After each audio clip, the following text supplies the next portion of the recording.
Hello दोस्तों, राधे राधे। आज मैं आपको एक भक्त की कथा सुनाऊंगी जिसका नाम था भोला भगत।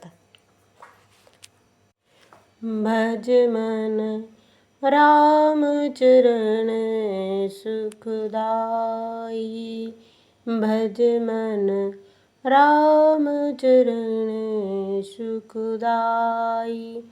एक प्यारा भक्त था, वो बड़ा ही भोला भाला था। घर वाले बड़े परेशान बेचारे, उनसे कुछ काम करने के कहो तो वो कुछ भी नहीं करते थे। कहते हमसे कुछ होता ही नहीं, हमसे कुछ होता ही नहीं। घर वाले बोले कि खेत ही रखा ले करे, तो वे बोले हमसे कुछ होता ही नहीं, कुछ होता ही नहीं। एकदम भोला आदमी बेचारा, सीधा साधा। गांव वाले ने उसका नाम भोला रख दिया। घर वाले हैरान, कुछ काम करते ही नहीं, देख देख के परेशान, क्या करें। उसके आचरण से घर वाले बड़े परेशान, उनसे बोलते कुछ किया करो, खेत ही रखा ले करे, तो घरे आए हुए अतिथियों का ही सत्कार किया करे। वो कहते हमसे कुछ होता ही नहीं, हमसे कुछ होता ही नहीं। तो वो लोग बहुत परेशान हो गए। तो घर वाले बहुत परेशान, खाता ही खाता रहता, कुछ करता ही नहीं। तो उनके भाइयों ने उनको भगा दिया। बेचारा सीधा साधा, जाए तो अब कहाँ जाए। निकल गए। रास्ते में एक उन्हें मंदिर दिखाई दिया, वहाँ से साधु निकलते दिखाई दिए। और ये भी हमारे जैसे ही खाते हैं, इनका भी पेट बड़ा है, देखते हैं यहाँ चल के। तो ये मंदिर की तरफ भागा। वहाँ जाके देखा तो एक साधु बहुत मोटे ताजे बैठे थे। ये भी बहुत मोटा था, खाता ही रहता था, जहाँ खावे वहीं लुढ़क जावे, काम का ना काज का, दुश्मन अनाज का, ये खावे ही टिके रहे। तो ये सोचने लगा, हाँ ये भी हमारे जैसे ही खाते होंगे, तभी तो इतने मोटे ताजे हैं। तो जाके उन संतों के चरणों में गिर गया कि हमें आपका चेला बना लो। संत बोले चेला तो हम तुम्हें बना लेंगे, लेकिन राम राम जपना पड़ेगा। तो बोला जो आप कहो वो हम करेंगे, खाली हमें पेट भर के खाना दिया करे। साधु बोले ठीक है, दोनों टाइम भोजन है, आप प्रेम से पाओ। ये बोला दोनों टाइम से काम नहीं चलेगा, चारों टाइम मिलेगा क्या। साधु बोले ठीक है। ये बढ़िया खुश हो गया कि खाना भर पेट मिलेगा ही, और बढ़िया क्या करना है, काम न दाम। उसका नाम भी रखा गया रामदास। अब तो ये सारे दिन खाए और जहाँ खाए वहीं लुढ़क जाए। आरती का टाइम होए तो साधु इनको जगाने आए कि चलो आरती का टाइम हो गया, चलो आरती का टाइम हो गया। जाके ताली बजाए और जय सीताराम करे, आरती पूरी ना करे और चलो भोजन। भंडारी बड़ा परेशान। तो रोज ये खूब खाए और जहाँ खाए वहीं लुढ़क जाए। एक दिन ऐसा हुआ कि 11 पड़ी, तो भंडारा बना नहीं, सब लोग तेल मालिश करके धूप सेंक रहे थे। तब ये बोला कि आज तो बड़ी आफत है, आज खाना ही नहीं बन रहा। भंडारे में जाके देखा तो भंडारी बोला आज 11 है, आज चूल्हा ही नहीं जलेगा, अब तो बड़ी आफत हो गई थी, इसे तो भूख सताने लगी। तो ये बोला आज का हड़ताल है, आज चूल्हा ही नहीं जल रहा। तो बोले कि हम आपको बताना भूल गए, आज एकादशी का व्रत है, सब लोग व्रत करेंगे। ये बोला लो इतने सारे चेले हैं, उनसे आप 11 का व्रत कराना, हम तो भैया भोजन करेंगे। महात्मा जी बोले कि हाँ तो नहीं बनेगा, सबके लिए नियम लागू है।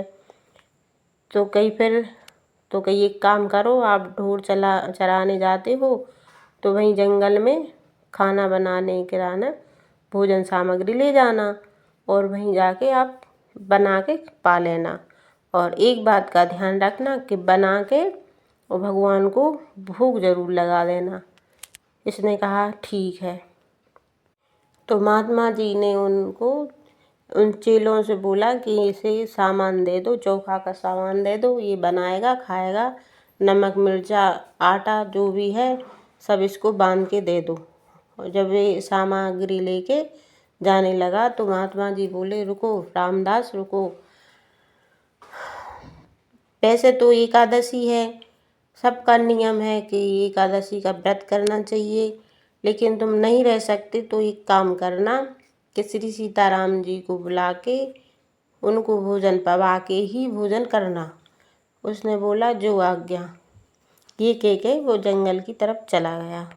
तो जंगल की तरफ गंगा किनारे इसने लकड़ियाँ इकट्ठी की और सामग्री बनाने की तैयारी की।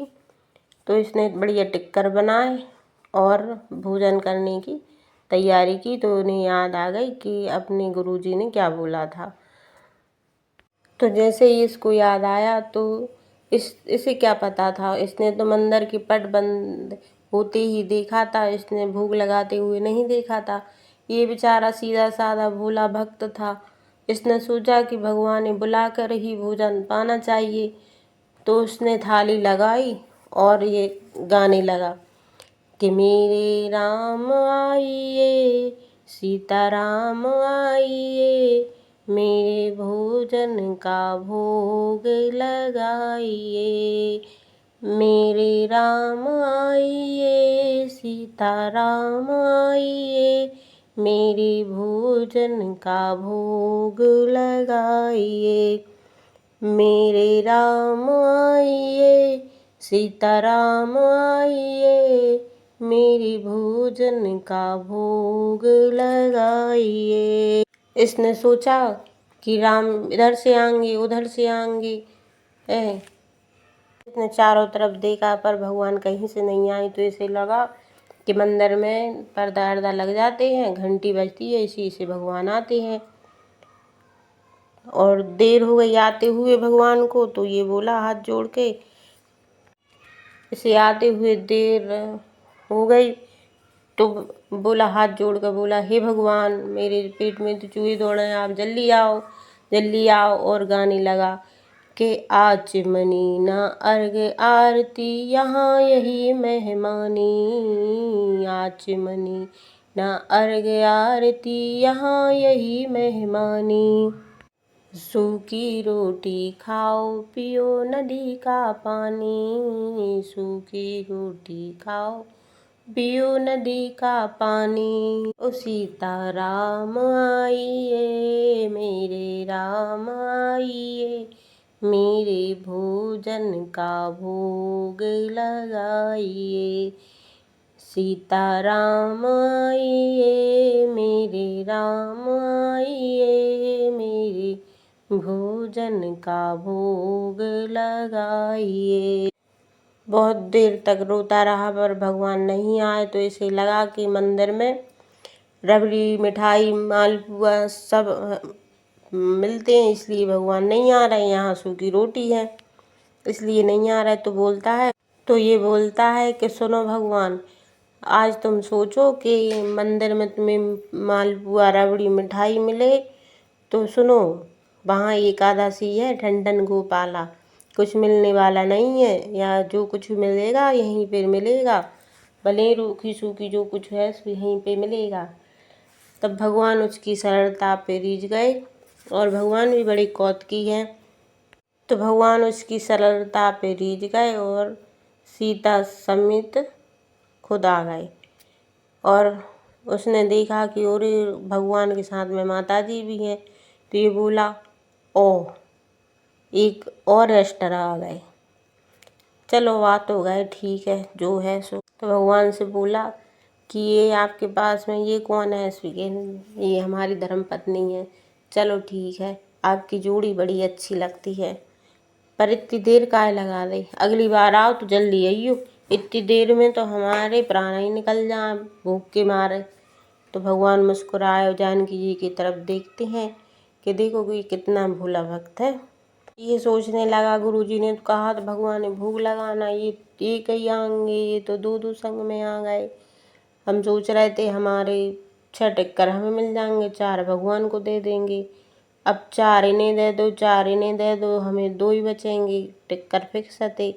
चलो कोई बात नहीं, जैसे अच्छी तो हम एकादशी ही कर लेते, गुरु की बात मान लेते। अब कोई बात नहीं, आ गए हो तो भोजन करो। भगवान ने भोजन करा के खुद पाके और आश्रम में आके ये सो गया। इसने सोचा भगवान ऐसे ही आके पाते होंगे भोजन, ना गुरुजी को बताया ना किसी शिष्य को बताया। 15 दिन बाद फिर एकादशी आई, फिर चूल्हा बंद, फिर हड़ताल। फिर ये सोचने लगा अब फिर एकादशी, तो कई एकादशी है, फिर सामान बांधो। गुरुजी ने बोल दिया शिष्यों से कई सामान बांधो इसको। तो गुरुजी से बोला ठहरो, पिछली बार आपने एक भगवान के लिए भोजन दिया था, अब की बार 2-2 भगवान देना। तो गुरुजी ने सोचा कि ये ज़्यादा खबक्कड़ आदमी है, चलो थोड़ा और ज़्यादा बांध दीजिए। शिष्यों से उन्हें आज्ञा दी और थोड़ा और बढ़ा के उन्हें सामग्री दे दी। तो ये गया और इसने भोजन बनाया और हाथ जोड़े, तो भगवान तो पहले से ही तैयार थे। इसने जैसे ही ताली बजाई तो गाने लगा, सीताराम आइए मेरे राम आइए, मेरे भोजन का भोग लगाइए। सीताराम आइए मेरे राम आइए, मेरे भोजन का भोग लगाइए। सीताराम आइए मेरे राम आइए, मेरे भोजन का भोग लगाइए। तो भगवान बड़े कौतुकी हैं। तो सीता जी तो साथ में आई और लक्ष्मण जी को भी साथ में ले आए। देख के बोला ओह, एक ही बुलाओ तो 2 आते हैं और 2 को बुलाओ तो 3 लेके आते हो, ये कौन है आपके बगल में? कि है हमारे भाई हैं भाई। अच्छा अच्छा। तो ये भगवान से बोलता है कि ये आपके भाई जैसे तो लगते नहीं, ये कौन है? अगल बगल से तो नहीं ले आए कहीं, आप सांवले हो ये गोरे हैं। नहीं नहीं, ये हमारे भाई हैं। लक्ष्मण जी बोले हम जहाँ जाते हैं वहाँ के सब लोग गदगद हो जाते हैं, ये कैसा भक्त है जो हमसे पूछ रहा है ये भाई हैं कि नहीं है? भगवान बोले ठीक है ठीक है। तो भगवान को तीनों को उन्होंने भोजन पवाया और तीनों की जोड़ी देख के ये गदगद हो गए, आंखों में आंसू भर आए और बोले जो है सो ठीक है, पर आपकी जोड़ी बहुत अच्छी लगती है। फिर बोला कि चलो ठीक है, आपकी जोड़ी तो बढ़िया है, आपकी शोभायमान मूर्ति अच्छी है, पर आपने टाइम भी फिक्स रखा, जल्दी आ गए अब की बार, लेकिन एक जने को बगड़ा दिया। अगली बार कितने जने आओगे ये बताओ। भगवान बोले ठीक है बता देंगे। भगवान से बोला आप तो गिनती बताओ। भगवान बोले नहीं नहीं, हम आ जाएंगे। नहीं आप आ तो जाओगे, लेकिन गिनती लिखवा के जाओ कि आप कितने जने आओगे। तो भगवान बोले नहीं नहीं, हम आ जाएंगे, आप टेंशन मत लो। और भगवान अंतर ध्यान हो गए। 15 दिन बीते, फिर एकादशी आई। अब ये मुँह लटकाए। गुरुजी बोले मुँह क्यों लटकाए हो, आज एकादशी है। हाँ है तो। कहीं फिर मुँह क्यों लटकाए हो? तो कहीं हाँ एक ही बुलाओ सो 2 भगवान आ जाते हैं और 2 को बुलाओ सो 3 आ जाते हैं। तो कहीं सामान कम पड़ जाता है तो और सामान बढ़वाओ। तो गुरुजी ने सोचा कि इतना सारा सामान कहीं ये बेच तो नहीं देता, आज इसको देखेंगे चल के। तो गुरुजी ने पूछा कि कितना सामान बढ़वाएं, तो ये कहता है कि कम से कम 12 शेर। गुरुजी चौंक गए कि ये क्या करता है, आज इसे रंगे हाथों पकड़ेंगे।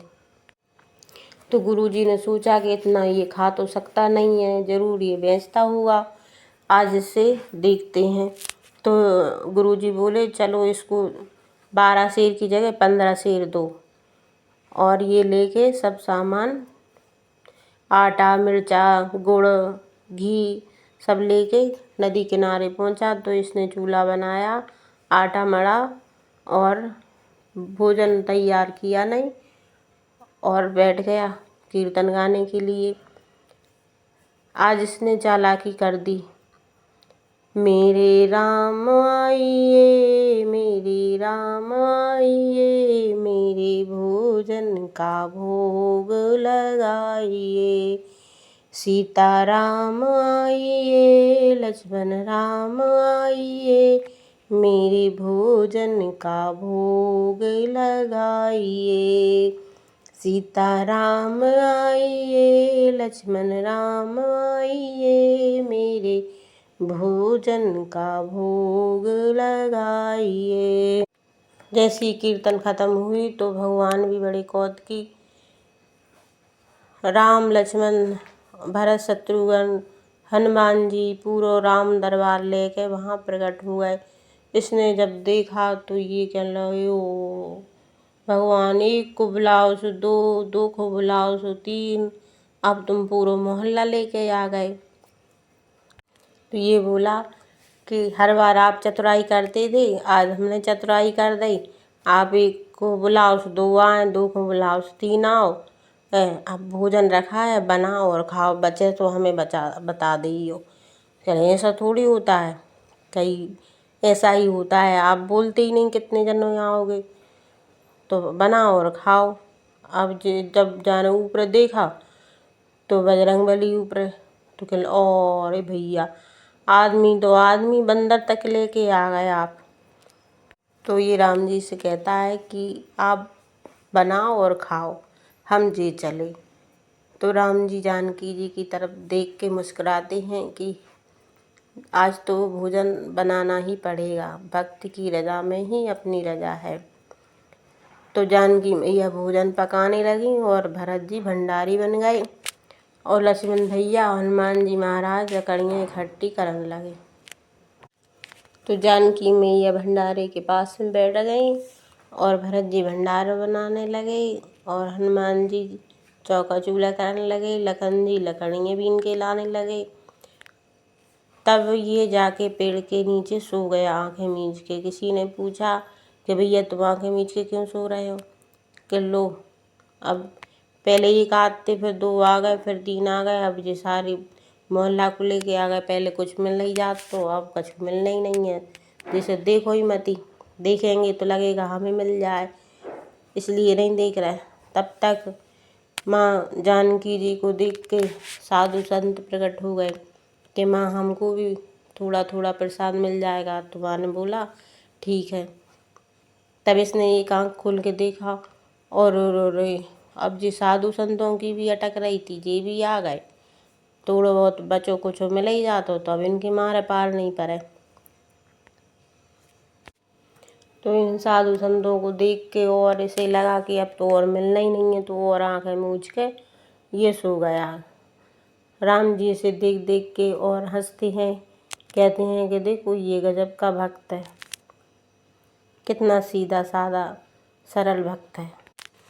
तब तक इसके पीछे गुरुजी आ गए और इसे जगा के बोलती हैं कि भोला भगत, आंखें नीचे क्यों सो रहे हो?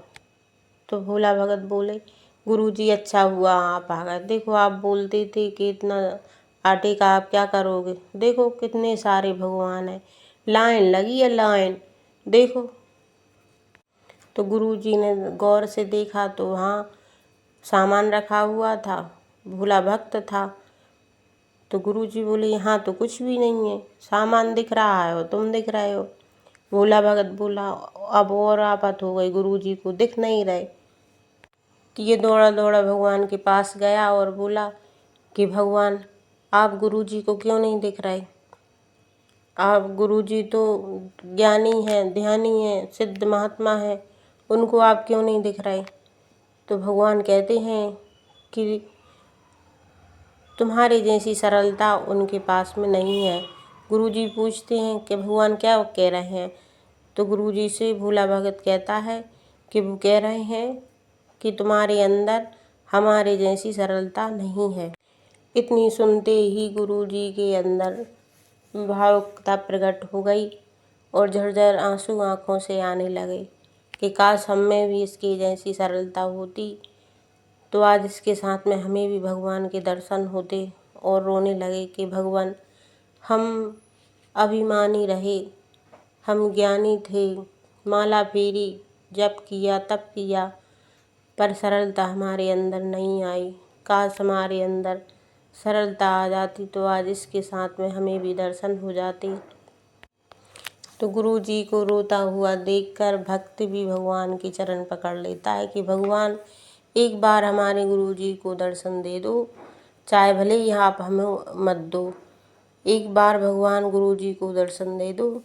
और गुरु जी भी रो रो के बुरा हाल हो गया। भगवान गुरु जी की हालत पर रीझ गए और उनको भी उन्होंने दर्शन दे दिया। तब गुरु जी उनके चरणों में गिर पड़े और बोले, आज मैं धन्य हो गया। गुरु जी के कारण भक्तों को दर्शन मिलती हैं, लेकिन आज चेले के कारण गुरु जी को दर्शन मिले हैं। मैं बड़ा भाग्यशाली हूँ, ऐसा मुझे चेला मिला। भगवान का दर्शन होना कठिन बात नहीं है, जबकि हम लोगों का सरल होना कठिन बात है। हम लोगों के अंदर